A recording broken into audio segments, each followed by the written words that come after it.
Welcome to Monkey John Collective. Today we've got another unboxing video. I've picked this up today. We're going to do a kind of quick unboxing, a quick overview. Hopefully I'll take it apart, we'll do a quick mod, hopefully, to see what it looks like inside, and see what it's up to shooting wise. No idea what this is like. We have here the Nerf Glow Strike. This is the Star Wars Rogue One Imperial Death Trooper, but this is the deluxe model. Picked this up in Toys R Us today, it was on offer. Still quite expensive though for what it is. Essentially a 3-shot front loading blaster, pump action. Tack rail. This one comes with the scope here and also a stock, and there's also something else in the box there. I'm not quite sure what it is down the corner there, but yeah, what we'll do is we'll do a quick unboxing, have a look at this, have a quick overview, and see what we can do with it. Looking forward to this. I do like the Star Wars blasters, so magic unboxing coming up. Boom, and here we go. Ready out of the box. We'll get this out of the box, we'll get the attachments on and see what it looks like. So in the box here we have the stock attachment. This just clips straight in the back. Standard end strike attachment point on the back there. The stock doesn't extend, it's a fixed one. It's quite short, but it fits in scale with the blaster. We've also got this neat looking scope. I quite like the look of this. It reminds me of the kind of clear shot Super Soaker scope. It's completely hollow, there's nothing in it. Lens wise or plastic wise. They've got a little kind of target bit at the top there, but nothing at the back to correspond with it, and that just slides on the top here. We've got only one tack rail on the blaster just on the top there, and that clips in there. Also fits in nicely scale and style wise with the blaster. And we also have this little bit here. It's a purely cosmetic piece, doesn't add anything to the blaster. It kind of locks in there. I'm not going to clip it right in there now because I'm going to take this apart in a minute, so we can have a look inside it. But yeah, we'll go over it from immediately. Feels quite comfy. It's good.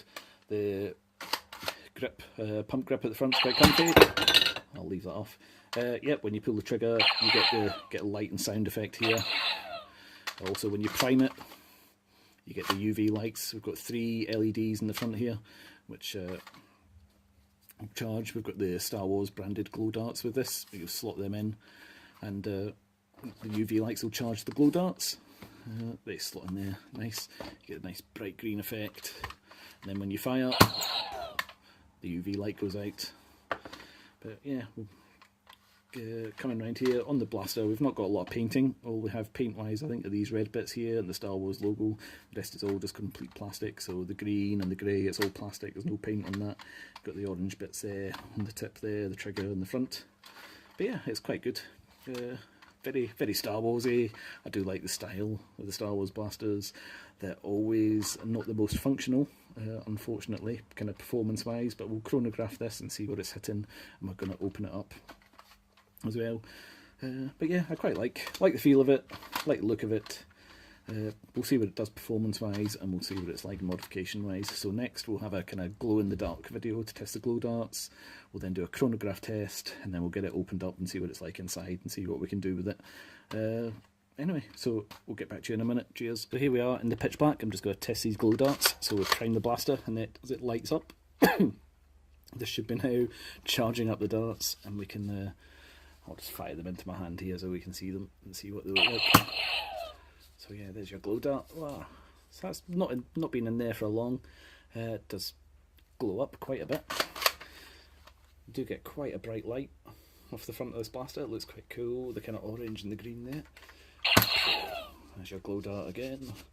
Light goes out once you've fired. Yeah, you can totally make out the Star Wars logo though in the dark, and the Nerf logo on the other side. Wait. Yeah, actually it does look like it's shooting laser beams in the dark. That's good fun. So that's the light up effect. There's the prime light, and it goes out afterwards. There we go. Right, we'll get back to a chrono test. So here we are, we have the blaster opened up. It's quite hard to get into. There's the kind of little ring on the end of the blaster there, which you have to kind of prise off. I think there's a little bit of glue on that as well, so it did take a bit of brute force to get it off. And then you just undo all the screws and the shells, all the screws in the shell. You need to take off the pump grip separately first, and then there's a couple of smaller screws up on the tack, up on not the tack rail, up on the kind of light bit at the front there. And there's also that's the battery compartment there. There's a screw in the back of that which you don't need to take out. It's just for the battery door. And there's also a couple of screws on the end cap for the stock attachment point, which come out. It was quite difficult to get open. Took a bit of brute force to get the blaster open, but here we go. Nice little plunger setup. Reminds me of a kind of side strike setup with kind of hooked back there. Here's the catch, the springs. It's kind of strange design. The springs at the side of the catch behind this here, it seats in there, and there's a kind of cap on the back of the plunger tube there, but it's not attached. It just kind of slots in the pressure where it seats, keeps it in place. A couple of little micro switches in here. There's one little micro switch down here, which when you flick turns on the UV lights, and then when you pull the trigger there's a micro switch at the back here which makes your light and sound, and then also switches off the UV light. So that micro switch activates the UV light when you prime it. When you pull the trigger, the light and sound one cuts it out and also fires your dart. So you've got the trigger here, and it kind of pulls along here, and this pulls back, pops your catch up, and will shoot your blaster. There's your priming rod here coming back. So we'll get into this, have a look at the spring, see if we can chuck another spring in it, and see what we can do. Okay, here we are, my final thoughts on this. I've had this opened up, we've modified it, and wow, very impressed. It's now a usable blaster, I think. I did a first chronograph test, I'll put the wee video down here. I shot 52 brand new yellow cush darts through it, so we got an average of 50 FPS and some really low shots on that, some like in the 30s, so it's like end strike kind of power. Wasn't really very good. The cush darts had a very tight fit because they were brand new, so we did have a couple of good shots as well, and a couple kind of stuck. But yeah, we kind of disregarded the highest shot, lowest shot. I think we came out with an average of 50 FPS on that. So anyway, after opening it up, the internals are very much like the side strike. In fact, I think that's a side strike spring that was in it. That's the original stock spring. I then went in and replaced that with this, which is the 5 kilo plus Elite spring. Got this from Blastersmiths UK. Yeah, I'll stick a link to their website in the description. A fantastic company for springs and stuff if you're based in the UK. Get all my stuff from them. Also great to deal with as well. But so anyway, this spring went in. Obviously it's a lot bigger. You can see there's an extra almost an inch there. So what I ended up having to do was cut a couple of coils off the top. So we took a couple of coils off the top of the spring, and it just about fitted in. It's very hard to get back together without the thing exploding. It kind of exploded on me a couple of times putting it back together. But we got there eventually and got everything seated in place. The catch spring on it's quite strong anyway, so it seems to take it. We now have a considerably harder prime. It's a lot harder to prime, and the trigger pull is a lot firmer as well, just to do with the excess pressure on the spring and the kind of mechanical spring pull we've got there.